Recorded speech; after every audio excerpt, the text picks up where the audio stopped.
conversar agora, para você que está me acompanhando aí, antes da gente ir para o intervalo, a gente vai falar sobre um assunto super importante que afeta muitas mamães, muitas crianças, muitos adultos, né?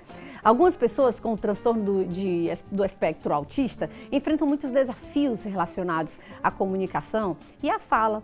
E alguns indivíduos capazes de falar também. E outros gostam de conversar, mas têm dificuldades em manter uma conversa e entender a linguagem corporal e expressões faciais quando conversam com outras pessoas. E é nesse contexto profissional que a gente conversa com a fonoaudióloga, que vai nos trazer dicas, vai nos trazer informação, vai nos trazer conhecimento, na verdade, né, Débora? Na verdade, eu acho que o que falta, de fato, é conhecimento mesmo. Isso, quando se fala do transtorno de espectro autista, não só em crianças, adolescentes, mas também agora em adultos, porque muitos adultos foram descobertos aí, né, diagnosticados com TEA.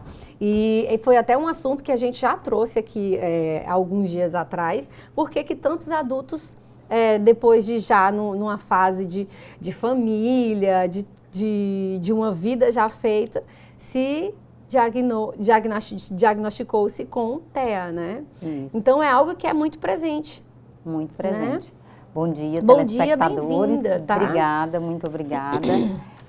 Eu sou especialista em linguagem, em apraxia de fala, em transtornos de aprendizagem e tenho formação em integração sensorial. Já trabalho com crianças do espectro do autismo desde 2011. Sou pioneira no Piauí na abordagem da integração sensorial como recurso terapêutico dentro da fonoaudiologia. E posso falar para vocês que esse foi o grande diferencial dentro do tratamento das crianças, né? Então, assim, falar do espectro do autismo é realmente falar de uma diversidade de comportamentos. Por quê? Porque a gente entende que o autismo, ele tem características marcantes que são estabelecidas pelo DSM-5, né, que norteia o diagnóstico, porém, a gente, enquanto fonoaudiólogo, procura avaliar essas crianças dentro do processo da comunicação e dentro também do desenvolvimento da linguagem. A partir de que idade, doutora? O diagnóstico? Sim. Normalmente os diagnósticos estão sendo feitos, graças a Deus, muito mais precoces, entre 2 e 3 anos de idade. Mas há profissionais com muita experiência clínica que conseguem apontar esse diagnóstico ou fazer essa suspeita diagnóstica muito mais cedo. Muito mais cedo. O que favorece muito a criança no processo de desenvolvimento dela. E porque a gente tem também, casos, né?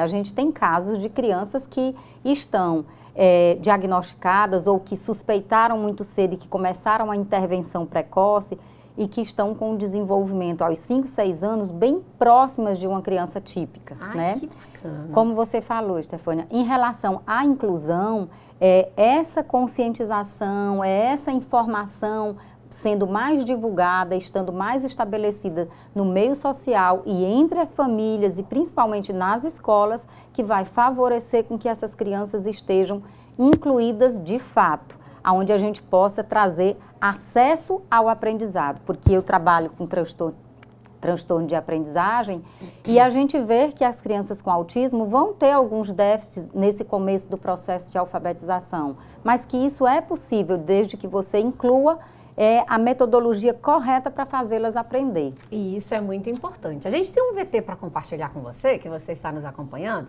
Solta aí o VT e você pode mandar sua mensagem aí para a gente por 3217 2949. Vai lá, solta aí. Autista quer dizer que Isso, eu sei que a gente não... Uma forma lúdica da gente mostrar, de fato, o que acontece diariamente com crianças, né, que têm o transtorno do espectro autista, não é isso, doutora? Isso.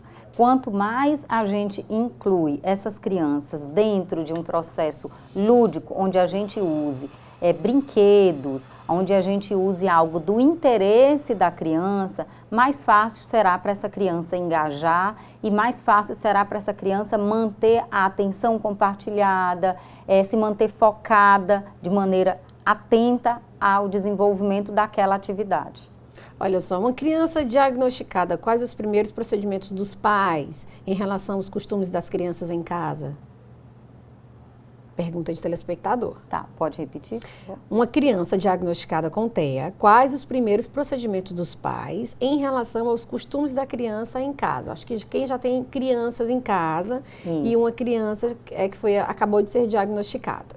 Olha, uma informação importante em relação a esse tipo de procedimento seria exatamente você procurar uma equipe terapêutica. Normalmente essa equipe terapêutica ela é sugerida, né, pelo neuropediatra ou por um psiquiatra infantil, porém é imprescindível que você tenha na equipe aí no mínimo o fonoaudiólogo, o terapeuta ocupacional e o psicólogo, por vezes precisando de outros profissionais. No entanto, o que pode ser feito primeiramente em casa? Seguir bem essas orientações. Muitas vezes os pais acham que pelo fato da criança ter o diagnóstico de transtorno do espectro do autismo, ela não é capaz de compreender o que você está falando ou o que você está solicitando. E pode ter certeza que elas compreendem.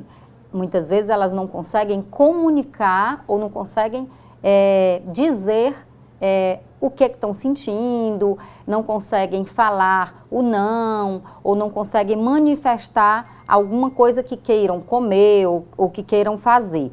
No entanto, essas orientações para os pais em casa, ela é imprescindível que você siga as orientações terapêuticas, porque a gente tem visto muitos casos de crianças que muitas vezes não evoluem em casa, mas evoluem no consultório.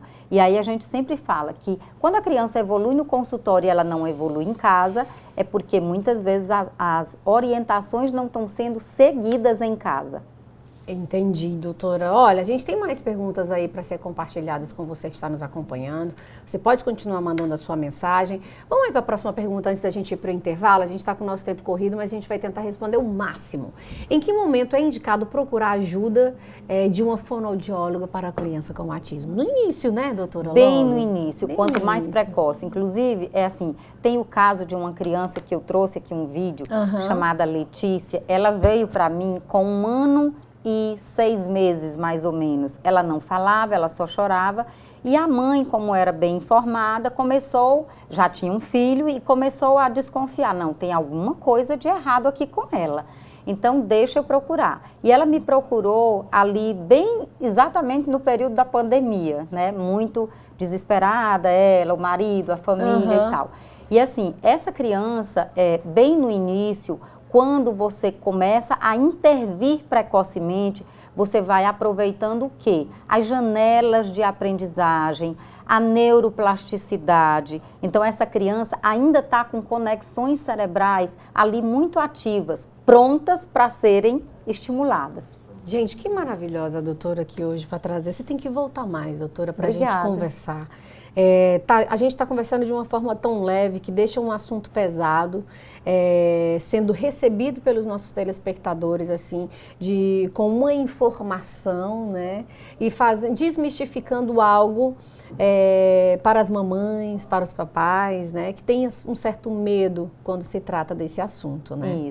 Isso é algo que a gente também tem que tratar muito, os papais e as mamães. Com certeza. E as famílias, e a família de uma forma geral. Isso. A gente até fala que, por exemplo, como fonoaudióloga que está envolvida tanto no processo comunicativo, na intervenção direta, na fala e na comunicação, porque existe essa diferença, tem gente que chega para mim e diz, não, doutora, mas ele já fala.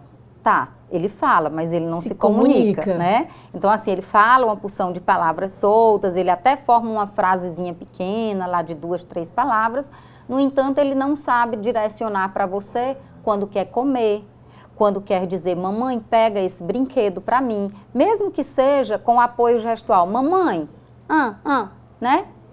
Apontando, né, doutora? Mas ele precisa comunicar. O que é essa comunicação? É quando eu me dirijo ao outro para manifestar uma vontade, um desejo, ou manifestar algo que eu não queira, né?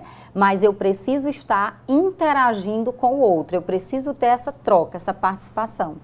Pergunta-resposta. Isso, pergunta-resposta. Tá aí, doutora, um prazer imenso receber você aqui. Quero que você volte novamente.